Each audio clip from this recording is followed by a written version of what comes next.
اللہ من الشیطان الرجیم بسم اللہ الرحمن الرحیم معزز ناظرین و سامعین السلام علیکم۔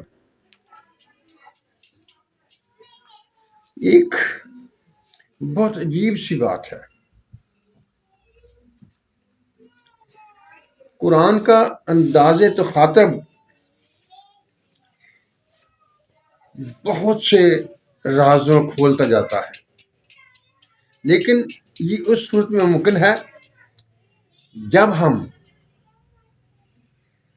اپنے ذہن کو بالکل کلین کر کے کسی طرف جھکاؤ کے بغیر سادہ ذہن کے ساتھ جب ہم قرآن کا مطالعہ کریں گے تو قرآن ہمیں بہت سیدھی سیدھی راہ دکھاتا چلا جائے گا۔ لیکن اگر ہم پہلے اپنے ذہن میں کچھ چیزیں استوار کر کے لائیں گے، کچھ چیزوں کو سامنے رکھیں گے اور ان کے مطابق یا ان کی تصدیق کے لیے قرآن میں تلاش شروع کریں گے تو ہمیں اس کے ثبوت ملتے جائیں گے۔ یہ میں نے بہت دفعہ آزمایا، بہت لوگوں کو دیکھا۔ اگر آپ کے ذہن میں ایک سفر خیال پیدا ہوتا ہے اور اس کی آپ تصدیق قرآن سے کرنا چاہتے ہیں تو قرآن میں آپ کو اس کے متعلق اس کے لیے اس کی شہادت کے طور پر چیزیں ملتی چلی جائیں گی۔ لیکن اگر آپ اپنے ذہن کو خالی کر کے ہر قسم کی دلچسپی سے الگ ہو کر قرآن کو پڑھیں گے تو قرآن اپنی منشا تم پر واضح کرے گا۔ یعنی اگر ہم یہ چاہیں کہ قرآن کی منشا کیا ہے تو ہمیں اپنے ذہن کو صاف کرنا ہوگا اور اسے کسی طرف جھکاؤ ظاہر نہیں کرنا ہوگا، بالکل سادہ ذہن کے ساتھ عربی زبان کے اصول و ضوابط کے ساتھ قرآن کو سمجھیں گے تو انشاءاللہ تعالی قرآن کی منشا ہمارے سامنے واضح ہو جائے گی۔ آج میں آپ کے سامنے حضرت ابراہیم علیہ السلام کی دعا جو انہوں نے اللہ تعالیٰ سے مانگی تھی اور اس کے جواب میں جو اللہ تعالیٰ نے کہا، وہ دونوں آیات مبارکہ میں آپ کے سامنے رکھنے لگا ہوں اور ان کو سمجھنے کی کوشش کریں گے کہ ان کا مطلب کیا ہے۔ میں کوئی دلیل ادھر ادھر سے نہیں لاؤں گا، صرف جو کچھ قرآن کہے گا، جو قرآن کے الفاظ کہیں گے، وہی میں آپ کے سامنے رکھنے لگا ہوں۔ اعوذ باللہ من الشیطان الرجیم بسم اللہ الرحمن الرحیم۔ یہ دعا حضرت ابراہیم علیہ السلام کی دعا ہے۔ ربنا وابعث فیہم رسولا منہم یتلو علیہم آیاتک ویعلمہم الکتاب والحکمۃ ویزکیہم انک انت العزیز الحکیم۔ یہ سورۃ بقرہ کی آیت نمبر 129 ہے۔ اس کا ترجمہ، ربنا اے رب ہمارے، وابعث فیہم ان میں بھیج۔ حضرت ابراہیم دعا کر رہے ہیں کہ اے اللہ تعالیٰ میری اولاد میں سے ان میں سے ایک رسول بھیج، منہم ان میں سے، یتلو علیہم آیاتک جو ان پر تیری نشانیوں کو ظاہر کرے، وَيُعَلِّمُهُمُ الْكِتَابَ اور کتاب سکھائے، والحکمت اور دانائی سکھائے، وَيُزَكِّيهِمْ اور انہیں پاک کرے۔ اِنَّكَ أَنْتَ الْعَزِيزُ الْحَكِيمُ تو غالب حکمت والا ہے۔ اب دیکھیے، پہلی بات تو یہ ہے کہ ربنا وابعث فیہم رسولا، اپنی اولاد کا کہا حضرت ابراہیم نے، اس کے مومن یا غیر مومن، مسلم یا کافر ہونے کا ذکر نہیں کیا، صرف یہ کہا کہ میری اولاد میں سے ان میں سے ایک رسول بھیج دے، انہی میں سے جو ان کو کیا کرے، یتلو علیہم آیاتک۔ اب یہاں دیکھیے، یتلو کا معنی ہم نے ایک ہی سمجھا ہوا ہے، یعنی تلاوت کرنا، نشانیاں تلاوت کرے۔ یا نشانیاں تلاوت کرنا نہیں، نشانیاں دکھانا ہوتا ہے، جیسا کہ سبحان اللہ عظیم سورۃ بنی اسرائیل میں اللہ تعالیٰ کہتا ہے لِنُرِیَہُ مِنْ آیاتنا، ہم انہیں اپنی آیات دکھائیں۔ اور اس کے علاوہ سورۃ نجم میں بھی اللہ تعالیٰ فرماتے ہیں ہم نے اسے بڑی نشانیاں دکھائیں۔ یہ اس کا مطلب جو ہے آیات کا، یہ قرآنی الفاظ نہیں، قرآنی آیات نہیں، بلکہ کائنات میں پھیلی ہوئی نشانیاں ہیں۔ اور یتلو کا لفظ جو ہے، اگر ہم لغت میں دیکھیں تو اس کے معنی صرف تلاوت کرنا نہیں ہوتا، بلکہ اس کے معنی پیچھے پیچھے چلنا ہوتا ہے، اطاعت کرنا ہوتا ہے، کسی کے قدموں پر چلنا بھی ہوتا ہے، یعنی کسی کی پیروی کرنا ہوتا ہے۔ صرف قرآنی آیات الفاظ کو ادا کرنا جو ہے یہ اس کا مطلب نہیں ہے۔ یعنی یہ ایک چیز ہوگی، یتلو علیہم آیات کا، جو تیری نشانیاں ان پر بیان کرے، وہ یمل لہم کتاب، اور ان کو کتاب سکھائے۔ اب یہاں تلاوت ہوگی کتاب میں، وہ آیات جو فطرت میں پھیلی ہوئی ہے، اس جہان میں پھیلی ہوئی ہے، اللہ تعالیٰ کے نشانیاں جو ہیں ان کا ذکر تھا، اور یہاں کتاب کا ذکر ہے۔ والحکمت، ایک ہوتا ہے معلومات حاصل کرنا، پڑھنا، جاننا، اور دوسرا ہوتا ہے اس سے نتائج حاصل کرنا۔ حکمت کے معنی ہے ان سے نتائج حاصل کرنا، ان کی تکمیل کرنا، جو ان کا مقصد ہے وہ جاننا۔ یہ کیا ہو گیا؟ ایک آیات ہو گیا، دوسرا مطلب کتاب ہو گیا، اور تیسرا حکمت ہو گئی، اور چوتھا ہو گیا یزکیہم، اور انہیں پاک کرے۔ یہ چار مختلف چیزیں ہیں جن کا ان آیات میں اللہ تعالیٰ نے ذکر کیا ہوا ہے۔ اب دیکھیے، اللہ تعالیٰ بھی جانتا تھا، اور یہ قانون دنیا ہے کہ یہاں جو آتا ہے اس نے جانا ہوتا ہے۔ اسی طرح جب حضور اکرم صلی اللہ علیہ وسلم اس جہان میں تشریف لائے، نبوت کا تبلیغ شروع کی، تو اس جہان سے رخصت بھی ہوئے۔ اب یہ چار چیزیں ہیں، یہ کون کرے گا؟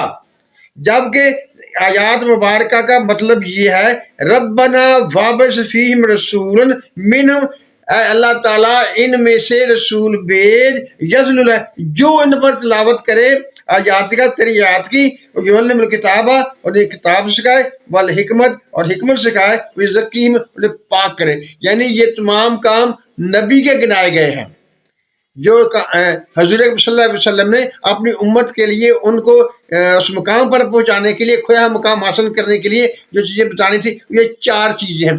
اب جب حضور صلی اللہ علیہ وسلم اس جہان فانی سے چلے گئے تو یہ کون کرے گا؟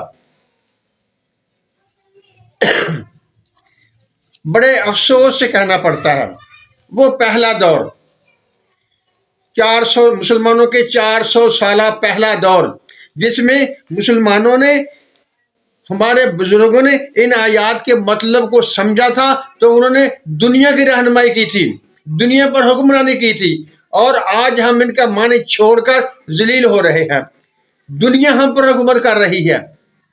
یہ چار الگ الگ ادارے ہیں جو حضور اکرم صلی اللہ علیہ وسلم کے بعد ان اداروں نے اپنا کام کرنا تھا، لیکن شومیہ کی عظمت ہمیں صرف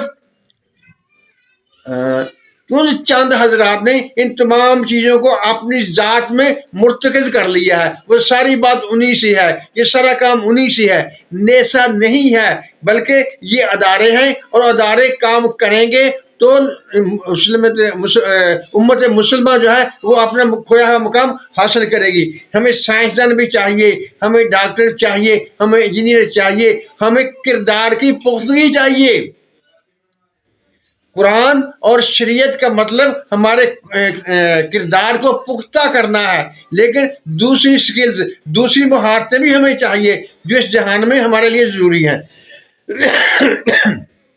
یعنی مطلب یہ ہوا کہ حضور اکرم صلی اللہ علیہ وسلم کے لیے جو حضرت ابراہیم علیہ السلام نے دعا مانگی تھی، وہ یہ دعا مانگی تھی کہ اے اللہ تعالیٰ ان رسول میں جو انہی میں سے ہو جو ان پر تیری آیات، تیری نشانیاں کھول کر بیان کرے، اور ان کو کتاب سکھائے اور حکمت کی تعلیم دے، اور ان کے کردار ذکیب، ان کے کردار کو اتنا مضبوط کر دے کہ یہ دنیا کی رہنمائی کرنے کے قابل ہو جائیں۔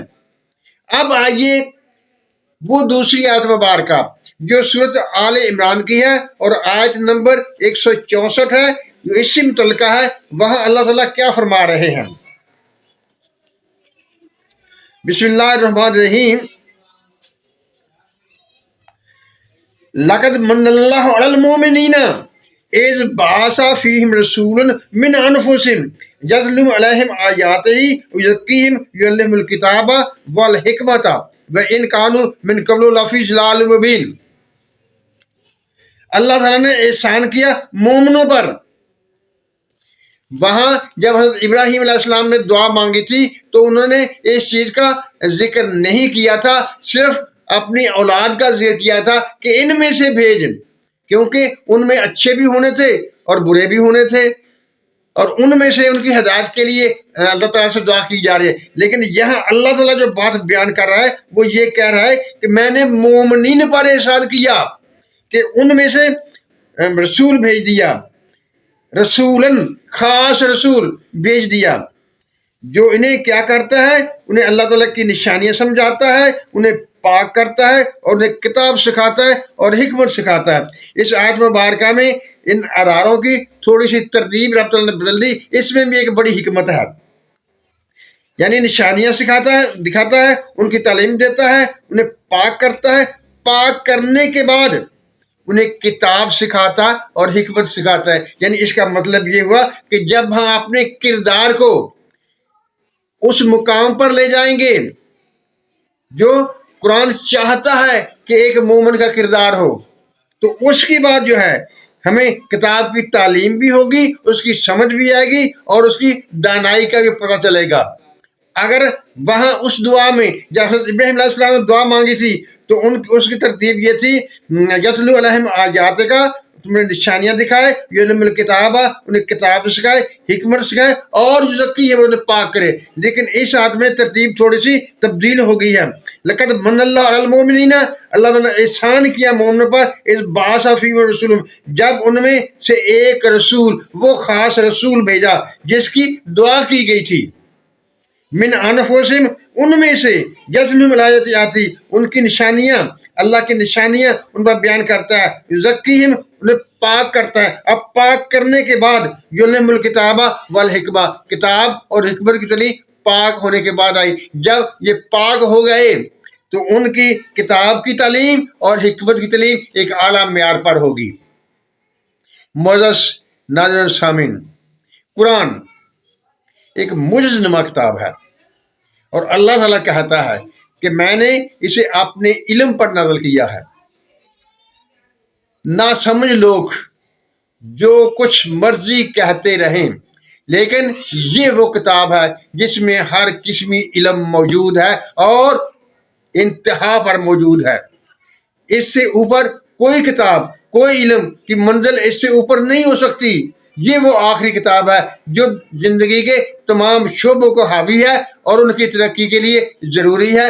کردار کی تعمیر بھی اسی نے کرنی ہے اور اس مقام پر بھی ہمیں اسی نے پہنچانا ہے۔ معزز ناظرین سامعین، اللہ تعالیٰ ہم پر اپنی رحمت نازل کرے، ہمیں سچ بولنے، سچ سننے اور سچ پر قائم رہنے کی توفیق عطا فرمائے۔ آمین۔ اللہ حافظ۔